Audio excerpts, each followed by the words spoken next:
Hello everyone, welcome again on my channel. So student, आज हम अपनी दिस वीडियो में सीडीपी की पेडागोजी को सोल्व करेंगे। सीडीपी के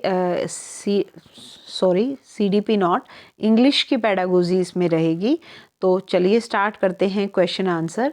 फर्स्ट क्वेश्चन देखिए, a child in class second write I like to read a book instead of writing I like to read a book, what does the child writing show. अब देखिए दोनों statement ठीक है अगर मैंने पढ़ी, लेकिन दोनों में डिफरेंस क्या है? Here is the differences of the spelling. तो यहाँ पे जो चाइल्ड की राइटिंग है वो क्या शो करती है वो हमें बताना है। तो ये यहाँ पे क्या शो कर रही है? He has used invented spellings. ठीक है, इन्वेंटेड स्पेलिंग्स जो बच्चे ने खुद से इन्वेंट कर ली, उस तरीके की स्पेलिंग बच्चे ने यहाँ पे यूज़ की हैं। सेकंड देखते हैं, in a constructive classroom language learning should be based on. मतलब एक कंस्ट्रक्टिव क्लासरूम में जो लैंग्वेज लर्निंग होनी चाहिए वो किस तरीके की होनी चाहिए वो हमें बताना है। तो देखिए कंस्ट्रक्टिव क्लासरूम होता क्या है? कंस्ट्रक्टिव क्लासरूम फोकस करता है ऑन स्टूडेंट क्वेश्चंस, जहाँ पे स्टूडेंट जो क्वेश्चन पूछे जा रहे हैं उन्हीं पे फोकस हो, उनके इंटरेस्ट पे फोकस हो। They build on what student already known, जहाँ पे एक क्लासरूम में ये पता हो कि स्टूडेंट को ऑलरेडी क्या आता है और उनको क्या सीखने की अभी नीड है। They focus on the interactive learning. ठीक है, and the student centred teacher have a dialogue with student that help them to construct their own knowledge.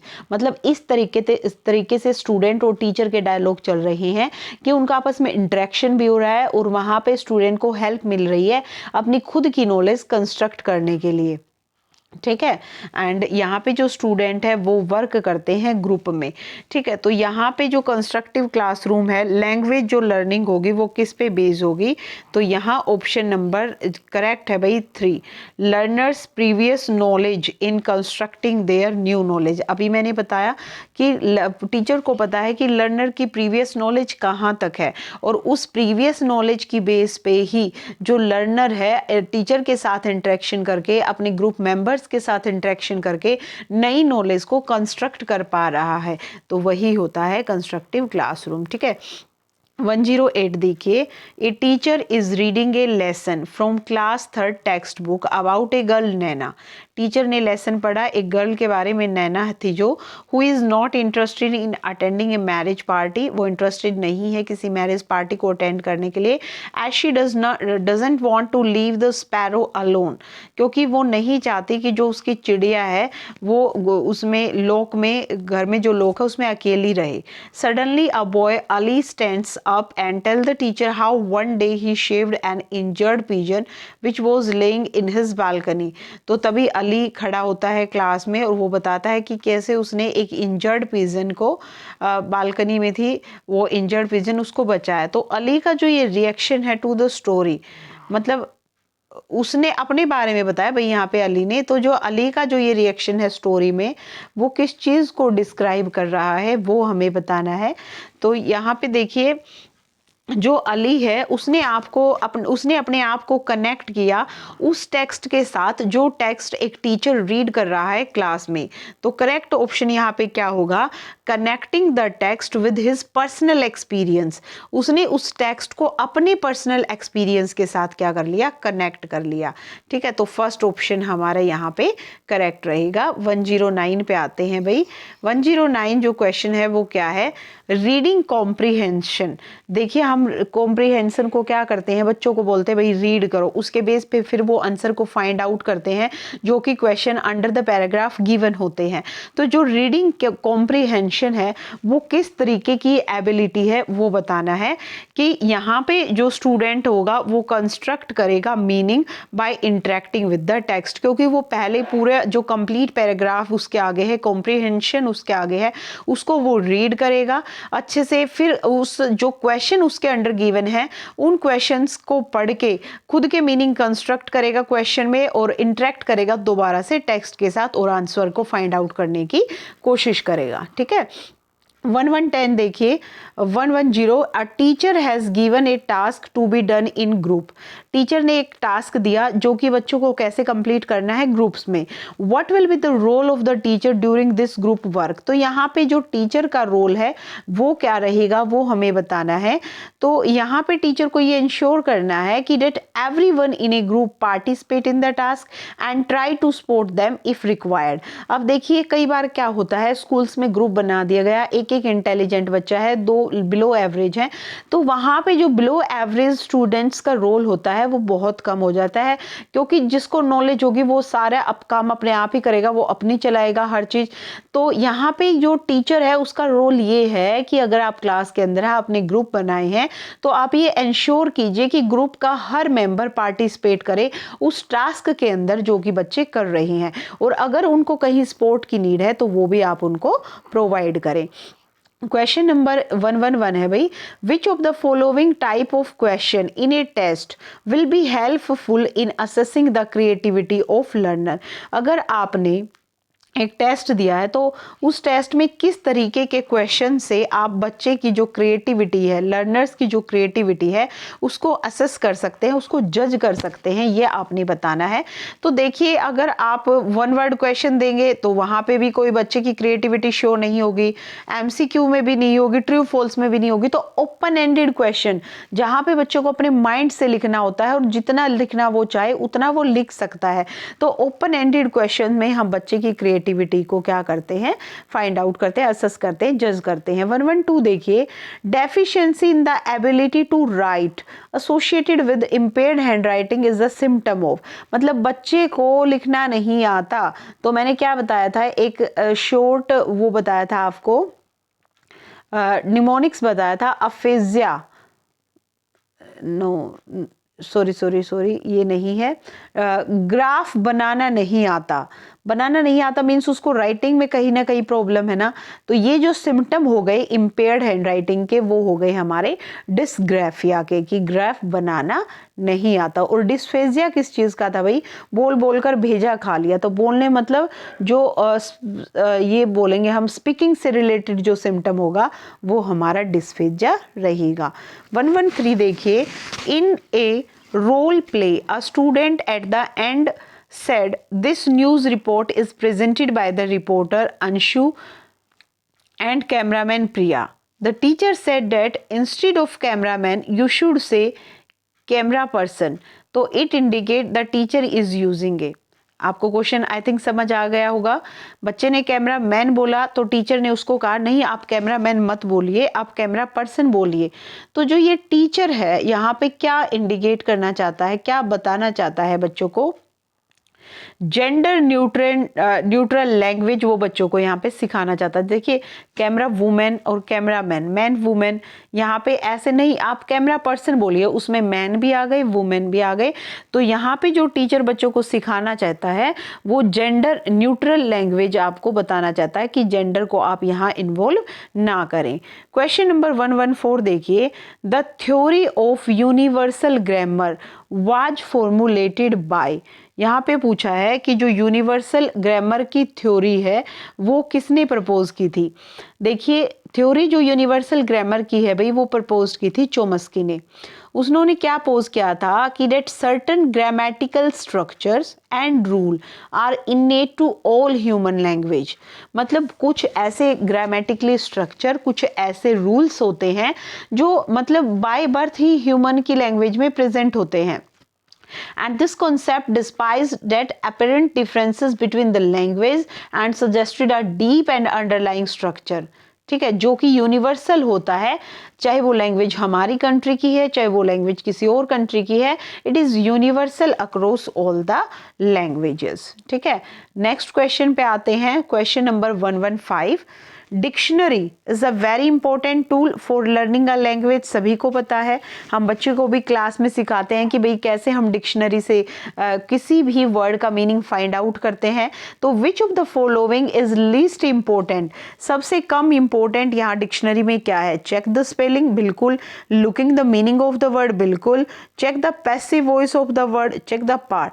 देखिए स्पीच ऑफ वर्ड भी हम फाइंड आउट करते हैं किस पार्ट ऑफ स्पीच का है, लेकिन एक्टिव वॉइस से पैसिव वॉइस बनाने के लिए हम डिक्शनरी को बहुत कम यूज़ करेंगे, तो थर्ड ऑप्शन हमारा यहाँ पे करेक्ट रहेगा। नेक्स्ट देखिए, विच of the following is a technique of assessment.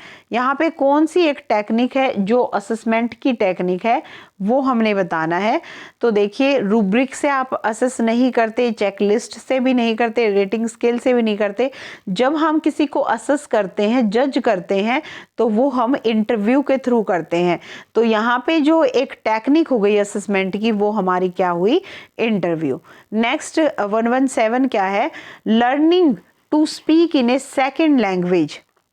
Learning to speak in a second language मतलब बोलना किसमें, सेकेंड लैंग्वेज में। तो वो इनमें से क्या इन्वॉल्व नहीं करता, क्या इन्वॉल्व नहीं करता, वो हमने बताना है। तो सेकेंड लैंग्वेज ग्रामेटिकल नॉलेज भी हो सकती है, इट्स प्रोनाउंसिएशन ये भी इन्वॉल्व होता है, culturally bound speaking event, theoretical knowledge of a language मतलब आपको उस नॉलेज की थ्योरेटिकल नॉलेज हो, ये learning to speak second language में इन्वॉल्व नहीं है। Question number 118, while developing writing skill among the student, a language teacher should importantly focus on। मतलब आप बच्चे की राइटिंग स्किल को डेवलप कर रहे हैं, तो यहाँ पे एक लैंग्वेज टीचर को किस चीज़ के ऊपर फोकस करना चाहिए। तो राइटिंग स्किल में हम किस पे फोकस करेंगे भाई, एक्सप्रेशन ऑफ आइडियाज़ पे, कि जो आइडियाज़ बच्चे एक्सप्रेस करना चाहते हैं उनका एक्सप्रेशन किस तरीके का है, तो वहाँ पे हमें फोकस करना चाहिए। नेक्स्ट देखिए, a teacher divided the student of class 5th। Class 5th के स्टूडेंट है और टीचर ने उनको 6 ग्रुप में डिवाइड किया और हर एक ग्रुप को एक शॉर्ट स्टोरी प्रोवाइड की, ठीक है। फिर वो उनसे पूछता है, देन सी आस्क्ड, पूछती है them to imagine, discuss and write the story with a different ending. मतलब आप आपस में इमेजिन करो, डिस्कस करो और स्टोरी लिखो with a different ending. In this activity मतलब जो एंडिंग ऑलरेडी है उससे डिफरेंट एंडिंग उसकी आप कीजिए। तो इन दिस एक्टिविटी जो टीचर है भाई, वो क्या एक बच्चे के अंदर डेवलप करना चाहता है। तो देखिए, उनको लिखना है भाई, कुछ अलग लिखना है, ठीक है, जो ऑलरेडी उस स्टोरी में गिवन है उससे कुछ अलग बच्चे को लिखना है। तो वो टीचर यहाँ पे डेवलप करना चाहता है उनके अंदर क्रिएटिव राइटिंग। लेकिन यहाँ पे कुछ और भी राइटिंग आई है। सबसे पहली है controlled writing. Controlled writing focus करती है on establishing the grammatical pattern. बच्चे को क्या है, ग्रामेटिकल पैटर्न के बारे में हो पता हो। और वो कब पता होगा, जब बच्चे को ग्रामर्स के रूल्स के बारे में पता होगा कि सेंटेंस का स्ट्रक्चर क्या होता है, कहाँ पंक्चुएशन आएगी, क्या ऑर्डर रहेगा वर्ड्स का, ठीक है। तो कंट्रोल राइटिंग जो एक्सरसाइज है ये हेल्प करती है स्टूडेंट्स को लर्न करने में हाउ टू एक्सप्रेस देमसेल्फ, खुद को कैसे एक्सप्रेस करें इफेक्टिवली, जहाँ पे आपको प्रॉपर इंग्लिश का यूज करना है, ठीक है। गाइडेड राइटिंग सेकंड है भाई, वो क्या कहती है, गाइडेड राइटिंग भी एक स्मॉल ग्रुप अप्रोच होती है। It involve the teacher meet करे, meeting with the group of students with similar writing need, ठीक है। And it can be thought of as a group conference और स्मॉल ग्रुप मिनी लेसन, आप इसको बोल सकते हैं। Undertaken strategically in response to and identify the challenges face by the selected students, ठीक है। क्रिएटिव मैं आपको बता चुकी हूँ ऑलरेडी। लास्ट है हमारी प्रोडक्ट राइटिंग। तो जो प्रोडक्ट अप्रोच होती है टीचिंग राइटिंग की, it is the methodology that focuses on the final written product. मतलब जो फाइनल प्रोडक्ट आपको लिखना है ना, प्रोसेस पे नहीं, फाइनल रिटन प्रोडक्ट आपने कितना सही लिखा है, rather than the writing process, ये उस चीज़ पे फॉलो करती है, फोकस करती है। And with this approach it emphasises placed on the finished piece वही हो गया कि लास्ट में प्रोडक्ट आप क्या दे रहे हैं of writing, rather than the stages uses to create it. मतलब प्रोसेस पे यहाँ फोकस नहीं किया जाता, एंड रिजल्ट पे फोकस किया जाता है, ठीक है। नेक्स्ट क्वेश्चन पे मूव करते हैं भाई, क्वेश्चन नंबर 120, ठीक है। 120 क्वेश्चन देखिए क्या है, before starting a new lesson from the text book. तो जो टीचर है वो किस पे फोकस करता है, ये क्वेश्चन भी हम पहले कर चुके हैं। वो कनेक्ट करता है उस लेसन की जो थीम है, जो वो पढ़ाने जा रहा है उस लेसन की थीम को वो कनेक्ट करता है स्टूडेंट के प्रीवियस एक्सपीरियंस से। तो फोर्थ आंसर यहाँ पे करेक्ट रहेगा। नेक्स्ट देखिए, ये बात किसने बोली? Who strongly maintain that language is learned by the imitation of stimuli and reinforcement of the correct responses. मतलब जो लैंग्वेज है वो कैसे सीखी जाती है? इमिटेशन, मतलब आपने बच्चे को कुछ स्टिमुलस दिखाए, कुछ री इन्फोर्समेंट बच्चे को दिया और उन चीज का फॉलो करके, अनुकरण करके बच्चे ने वो चीज सीख ली। तो ये बात किसने बोली है वो हमने बताना है यहाँ पे। तो करेक्ट ऑप्शन रहेगा, ये बात हमारे BF स्किनर की है। ठीक है। Under which activity do recognizing sound and deducing meaning from them? Sound को रिकॉग्नाइज करना और फिर उन साउंड से मीनिंग को डिड्यूस करना। तो ये किसके अंडर आएगा भाई? कौन से स्किल के अंडर आएगा? साउंड को कब आप रिकॉग्नाइज करोगे? जब आप किसी चीज को सुनोगे। तो ये किसके अंडर आएगा? लिसनिंग के अंडर आएगा। 138 देखिए, during the process of language learning, language को आप लर्न करा रहे हो, student lack confidence in their pronunciation. बच्चे को कॉन्फिडेंस ही नहीं है जिस चीज को वो पढ़ रहा है, रीड कर रहा है, प्रोनाउंस कर रहा है। तो आप इस चीज को कैसे ओवरकम करेंगे ये हमने बताना है। तो हम कैसे करेंगे भाई? Reading allowed in the classroom, कि बच्चा उस चीज को रीड करे लाउडली क्लासरूम के अंदर। Highest level of cognitive ability, मतलब ये आपसे पूछना चाह रहे हैं कि यहाँ पे कोग्निटिव एबिलिटी सबसे ज़्यादा किस लेवल पे लगेगी? कोग्निटिव मतलब आप माइंड का अपना यूज जो करेंगे सबसे ज़्यादा किस लेवल पे करेंगे? तो देखिए, इवेल्युएटिंग हमारी हाईएस्ट स्टेज होती है। आप किसी चीज़ को इवेलुएट कर रहे हैं, किसी फंक्शन का जज आपको बनाया जा रहा है, तो सबसे ज़्यादा जो आपका संज्ञान लगेगा ना, आपके आगे बहुत क्रिएटिव चिल्ड्रन है, गिफ्टेड चिल्ड्रन है, लेकिन उनमें से भी बेस्ट को आपको फाइंड आउट करना है। तो आपका जो सबसे ज़्यादा कोग्निशन लगेगा, कोग्निटिव माइंड लगेगा, वो आपका इवेल्युएशन में लगेगा कि उनमें से बेस्ट कौन सा है। आप उसके हर पैरामीटर को चेक करोगे बच्चे के कि किस में कहाँ कमी थी। हालांकि सब बहुत क्रिएटिव है, फिर भी आपको ये चीज फाइंड आउट करने में सबसे ज्यादा अपने माइंड का यूज करना पड़ेगा। नेक्स्ट देखिए, question number 140, why is story telling most important in English language class eight primary level? जो स्टोरी टेलिंग है वो इम्पोर्टेंट क्यों है ये हमें बताना है, स्पेशली प्राइमरी लेवल पे। क्योंकि यहाँ पे हम क्या होता है, it is use for developing integrated language skills हम बच्चों के अंदर डेवलप कर पाते हैं। ठीक है। 143 क्वेश्चन है, 142 आएगा भाई, पहले एक minute. A good teacher is one who, एक अच्छा टीचर आप किसको कंसिडर करेंगे वो आपसे पूछा गया है। तो give them ample opportunities to learn, जो बच्चों को ज़्यादा से ज़्यादा अपॉर्चुनिटी दे रहा है चीज़ों को लर्न करने के लिए। Question number 142, which of the following helps in learning the second language without using the printed text? आप कौन इसमें से हेल्प करेगा लर्न करने के लिए सेकेंड लैंग्वेज बिना प्रिंटेड टेक्स्ट को यूज किए? यहाँ पे भाई जो करेक्ट आंसर रहेगा हमारा 142 का वो रहेगा 3, नेचुरल अप्रोच ये है। ठीक है, second language without using the printed text, तो ये अप्रोच जो बोली जाएगी वो रहेगी हमारी नेचुरल अप्रोच। फिर यहाँ पे क्वेश्चन आता है कि और जो 2-3 अप्रोच हमें गिवन है इनका मीनिंग क्या होता है, तो ये भी देखिए आप समझ लीजिए। सबसे पहले है ग्रामर ट्रांसलेशन मेथड। जो ग्रामर ट्रांसलेशन मेथड होता है ना, ये एक मेथड है फॉर टीचिंग द लैंग्वेज, जो हमने डिराइव किया है क्लासिकल मेथड ऑफ टीचिंग से। जैसे जो हमारे क्लासिकल मेथड थे इन ग्रीक और लैटिन लैंग्वेज के। तो ग्रामर ट्रांसलेशन क्लासेस में क्या होता है, स्टूडेंट लर्न ग्रामेटिकल रूल।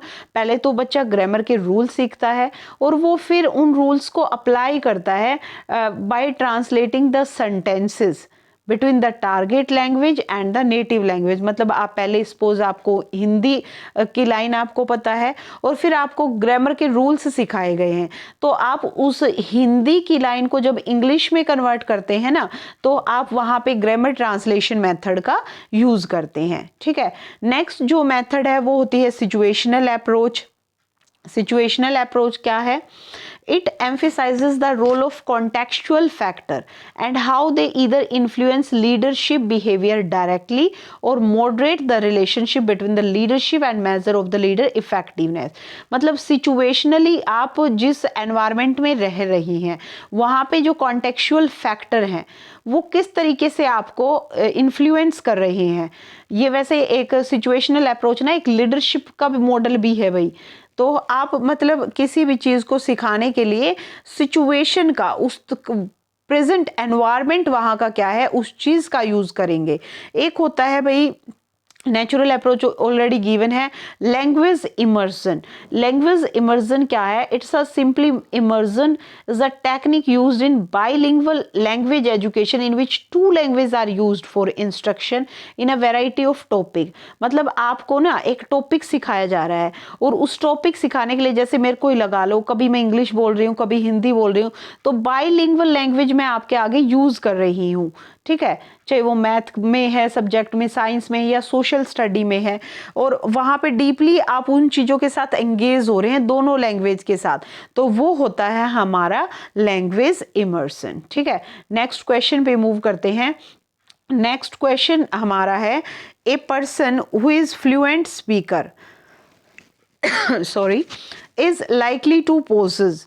मतलब वो फ्लुएंट स्पीकर है तो उसके अंदर क्या ऐसी चीज़ है वो उसके अंदर वर्बल लिंग्विस्टिक एबिलिटी है. देखिए ये सारी गार्डनर की इंटेलिजेंस फिर से दे दी कि वो फ्लुएंट स्पीकर है, चाहे वो इंग्लिश का हो चाहे वो हिंदी का हो, वो स्पीकर है फ्लुएंट. तो उसके अंदर किस तरीके की इंटेलिजेंस है? उसके अंदर है भाई वर्बल लिंग्विस्टिक एबिलिटी. 144 देखिए. Which approach emphasize interaction as the mean and the goal of learning a language. Interaction से आप क्या सीख सकते हैं? लर्न किसी भी लैंग्वेज को आप लर्न कर सकते हैं. तो ये किस तरीके की एक लैंग्वेज है? नाम से ही क्लियर है, ये कम्युनिकेटिव एक लैंग्वेज है. फिर यहाँ पे भी 2-3 वर्ड्स है भाई, उनका मीनिंग भी मैं आपको बता देती हूँ. एक दे रखा है हमें साइलेंट वे, ओरल ओरल और इमर्जन. इमर्जन मैं ऑलरेडी आपको बता चुकी हूँ तो एक बार हम ये देख लेते हैं साइलेंट वे क्या होता है. Silent way is the name of a method of language teaching जो कि डिवाइस किया था कैल्ब गेटेंगो ने. आप इसको ध्यान रखेंगे. And it is based on the permission that the teacher should be silent as much as possible in the classroom but the learner should be encouraged to produce a much language as possible.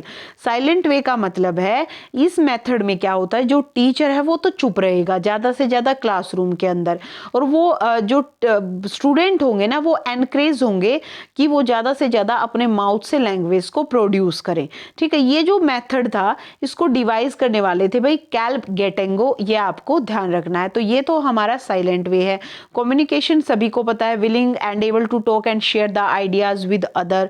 और एक third method है oral oral. यहाँ पे जो ये AURL है इसका मतलब क्या होता है? It refer to the ear और हियरिंग. मतलब किसी चीज़ को जब आप सुनते हैं और ओरल से आप क्या करते हैं किसी चीज़ को बोलते हैं, मतलब आपका माउथ ओरल को शो कर रहा है और स्पीकिंग को शो कर रहा है. और AURAL जो है भाई वो आपके ईयर और हियरिंग को शो कर रहा है. तो ये क्या हो गया? Something verbal is expressed in word.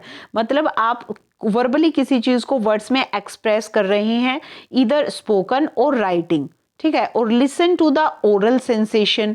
मतलब आप जब कुछ सुन रहे हैं कानों से, आउटर स्पेस से, तो वहाँ पे आपका कौन सा काम कर रहा है भाई? ये AURL काम कर रहा है. इमर्जन मैं आपको ऑलरेडी बता चुकी हूँ. 145 देखिए. Maximum participation of student during teaching in a language classroom is possible through. तो किस चीज़ के थ्रू ये पॉसिबल होगा? मैक्सिमम पार्टिसिपेशन बच्चे का तो किससे हो सकता है भाई? डिस्कशन और डेमोन्स्ट्रेशन मेथड में ज़्यादा से ज़्यादा बच्चे का पार्टिसिपेशन हो सकता है. लेक्चर मेथड में नहीं होगा, टीचर का रोल होगा. ट्रांसलेशन मेथड में टीचर का रोल होगा. इंडक्टिव में मतलब भी टीचर का ही ज़्यादा रोल होगा. तो मैक्सिमम पार्टिसिपेशन अगर हम स्टूडेंट की बात करें तो वो रहेगा डिस्कशन और डेमोन्स्ट्रेशन मेथड में. डिसलेक्सिया एक इंटेलेक्चुअल डिसेबिलिटी है जो नेगेटिवली अफेक्ट करती है। लक्स पढ़ना नहीं आता, डिसलेक्सिया। निमोनिक्स याद रखो, लक्स पढ़ना नहीं आता, पढ़ने में प्रॉब्लम है, रीडिंग में प्रॉब्लम है, ए ऑप्शन करेक्ट हो जाएगा। The linguistic Noam Chomsky maintained that every child has an innate language acquisition device. ये मैंने बताया था कि जन्म से ही कुछ ऐसे रूल्स हमारे ग्रामर के हमारे अंदर प्रेजेंट होते हैं, ऐसा चोमस्की मानते हैं। तो ये इसको एलएडी की फुल फॉर्म याद रखना है, लैंग्वेज एक्विजिशन डिवाइस। तो उन्होंने इस चीज़ को क्या बोला है, ये यूनिवर्सल ग्रामर नाम उन्होंने इस चीज़ को दिया है। 148 देखिए, the structural approach advocate. Structural approach क्या कहती है, क्या बताती है, क्या शो करती है? तो ये बताती है सिलेक्शन और ग्रेडेशन मटेरियल का। According to socio cultural theory of Vygotsky, ये बहुत बार पूछा जाता है भाई, सीडीपी में, इंग्लिश पेडागोजी में, हिंदी पेडागोजी में, हर कोई इसका क्वेश्चन है। तो वाइगोत्स्की ने क्या बोला है, कल्चर हेल्प करता है किसी भी लैंग्वेज की डेवलपमेंट में। तो ये कल्चर का और लैंग्वेज का बहुत रोल मानते हैं वाइगोत्स्की बच्चे के संज्ञानात्मक विकास के लिए। What is the main purpose of the poetry recitation, मतलब पोइट को रिसाइट करना लैंग्वेज क्लासरूम में, इसका मेन पर्पज क्या होता है? To appreciate and enjoy the poem along with student. बच्चे को आप अप्रिशिएट कीजिए, जो रिसाइट कर रहा है उसको बच्चे एंजॉय करते हैं, ठीक है। तो यहाँ पे इससे ये पता चलता है पोएम रिसाइटेशन से, ठीक है। तो ये कुछ क्वेश्चन थे भाई इंग्लिश पेडागोजी के। Hope so all question is clear to all student. If you have any doubt, you put down your query in the comment box. I will definitely solve your query. And if you have liked this video, you share this video with your friend, those who are preparing for HTET exam, and subscribe my channel. Thank you everyone.